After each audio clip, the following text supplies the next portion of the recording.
Hi guys, Chris and PJ here live in the Dream Giveaway Garage. Happy Monday. Happy Monday to everybody out there. That's right. Mondays I know. I'm right up on top when it comes to Mondays. And I hope you guys had a great weekend out there. We've got a lot going on this week in the Dream Giveaway Garage. You've heard of Ford versus Ferrari, of course.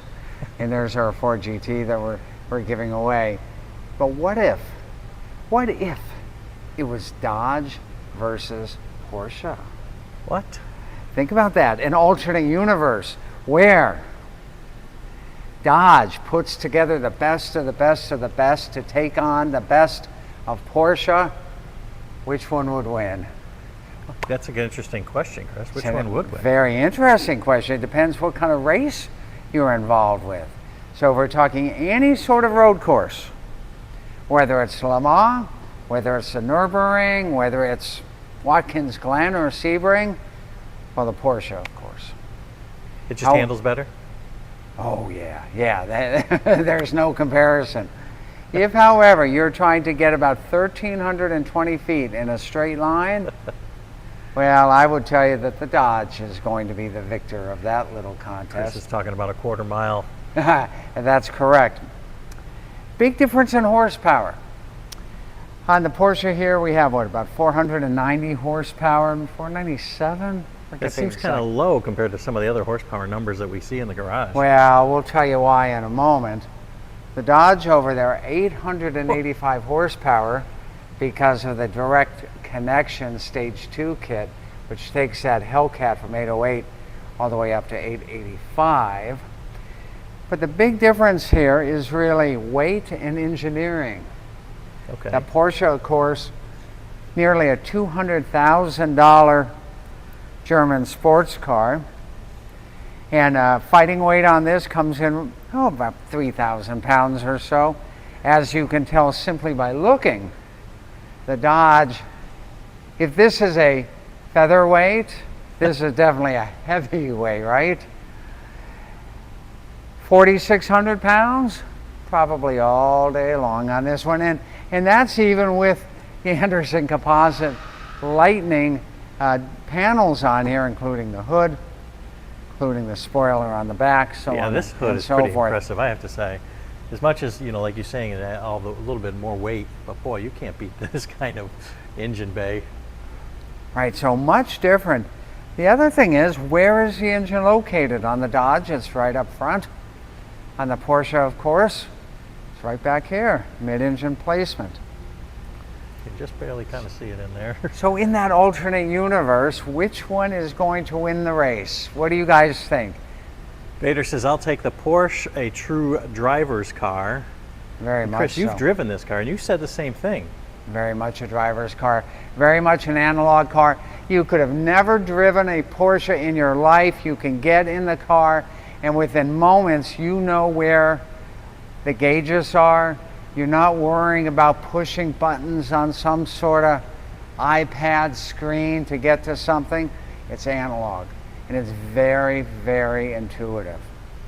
The Oklahoma Nobody says definitely the Porsche, classic and modern Dodge fan. Guess what? I'll take the Dodge Charger. Okay, Dodge Charger there. One of one, the very last one built by Petty's Garage, celebrating the Richard Petty outlaw, the outlaw of the Hemi engine in NASCAR racing in 1965. Now, 60 years later, Petty's Garage put together a one of one, outlawed. And here it is. Amazing. Here's the cool thing. You can win both of them. All you have to do is get your entries for your chance to win at dreamgiveaway.com. This is not a pair, right? Not a pair. No, we didn't pair them up. That would be interesting, but no, we didn't do that.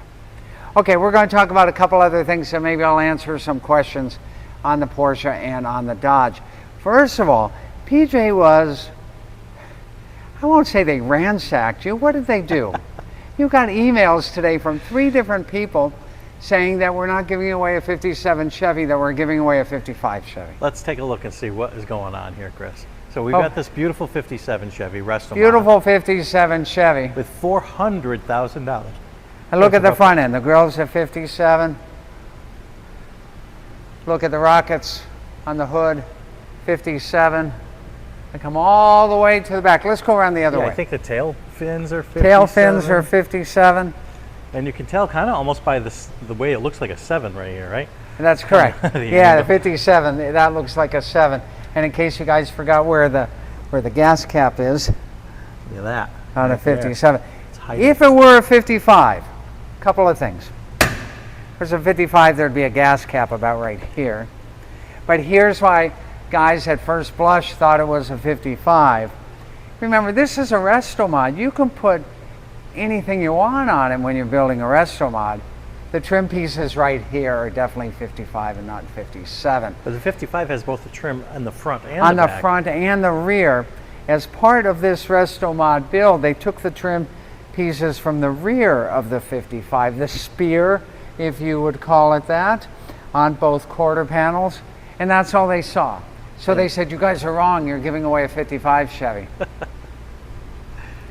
Guys, we know what we're giving away. We're giving away a 57 Chevy. But at first glance, if you're At only first looking glance, if all you saw was this, it would be easy to presume that it's a 55 Chevy. So let's be clear, it's a 57, it's a resto mod, and that quarter panel trim is definitely 1955 style and not Hey, 1957 Chris, the color? style. Chris, the color?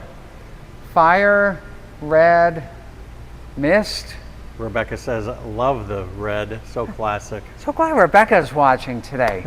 All you ladies out there, you need to chime in. The guys chime in all the time. Well, we just had a female win our The Super Super Chevy. Chevys. Yeah, exactly. That's right. So very much a 57 here. Once again, that front grille is unmistakable, right? 1957. And all you've the way. said this in the past. A 57 Chevy really was the iconic car that kind of launched all muscle kind of cars, right? Well, not the launch all muscle cars, but that really, how do I put it? Maybe it was the first timeless vehicle ever produced in America, right? The 57 Chevy. Really was a game changer. Now, Charles says the trim was available for the 57. And I think they had one long, long line going from front to back on the 57. 57 has that, it's got that, I don't know what to call it, but it's over here in the quarter panel. Maybe you guys have an official term for that. Larry says the dash will give it away also. That's true. So 55 has that sweeping kind of inverted triangle dash.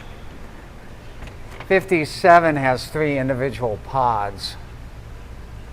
Look at this, Chris. So you This is can look amazing. right there. Now listen, it's a resto mod. If the person who built this wanted to put a 55 instrument panel in there, they could have done it, and it would have baffled more people. Right. Whether it's a 55 or a 57. But no, the 57's got the 3 pods. You guys know which one I'm talking about, that upside down triangle for a 55. And I think 56, right? Pretty sure 55 and 6 have that same one. And again, 55 does not have the hidden gas filler cap. It's not in the rear tail light assembly back there. It's over off of the quarter panel. 57 210, most people get confused because it's not a 57 Chevy Bel Air. And that happens as well. This is a 210. It started life as a 210, which was not the base model. There was a 110. You could have gotten a 110, you could have gotten a 210, you could have gotten a Bel Air. Nick says he's ready for us to give him the Cadillacs. What day are we picking that winner? What day are 16th? we? Is it the 16th? I believe it is the 16th. Coming up on the 16th. And Chevelle, let's walk over here to Chevelle real quick. I don't want PJ to give away any sneak peeks Well, of that's what's quite all happening. right. But we Okay, do we're have the just going to 57 stay over Chevy. on this side. The 57 Chevy's or the Chevelle is ending, right? Chevelle ends on October 14th. that's Here's the another last- look at this 1966 SS 396. Big block, 4-speed, posi traction. That's all you need to know. What a difference between 57 and 66. You know, Chris. it's so amazing you just said that, PJ, because last week I was thinking that.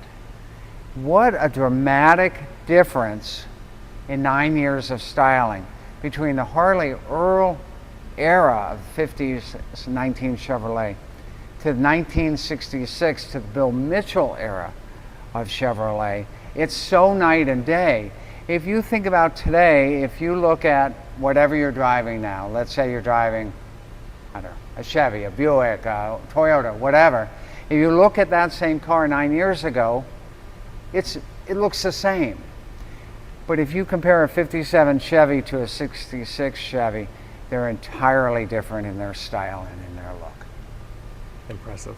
Yeah, and which one do you guys like better? Do you like the Harley Earl era with the fins, or do you like this square body style of the first part of the Bill Mitchell era, the square body? I personally prefer the square body, and then the rounded bodies that came in 1968 to 72. Again, all from Bill Mitchell. Who are these names that I'm saying? They were the lead stylists for all of General Motors. So Harley Earl would define what all brands would do, Chevy, Buick, Pontiac, and then they all kind of put their own character to the vehicles. When Harley Earl was succeeded by Bill Mitchell wanted to get away from that whole fin era, and he wanted a very square body look. Bill Mitchell, of course, then defined General Motors well into the 1980s before he retired. Wasn't there a Johnny Cash song, like One Piece at a Time? One piece at a time. And it was all about working in the factory and taking one piece. And that is right. You could build that car if you only took one piece at a time. Right, but it had problems putting it all together, right? Problem putting it all together, that's right. Every year was different. Yeah, indeed, indeed. Well, that's what I have for today, guys. Again, you have 8 days left to enter to win the 66 Chevelle here in the 0 to 60 Dream giveaway. You've got, about 30 some days left to win, no, less than 30 days to win the Classic Mopars over here up on the Wildfire Lift. That ends on November 2nd. And then I believe on November 13th, the Ford GT will end. Lots going on, Chris. A lot going on. Going to be a fun week, a lot more excitement. Thanks for joining us today. We'll see you tomorrow. More great fun, more great action, more great grand prizes. It only happens right here in our favorite place.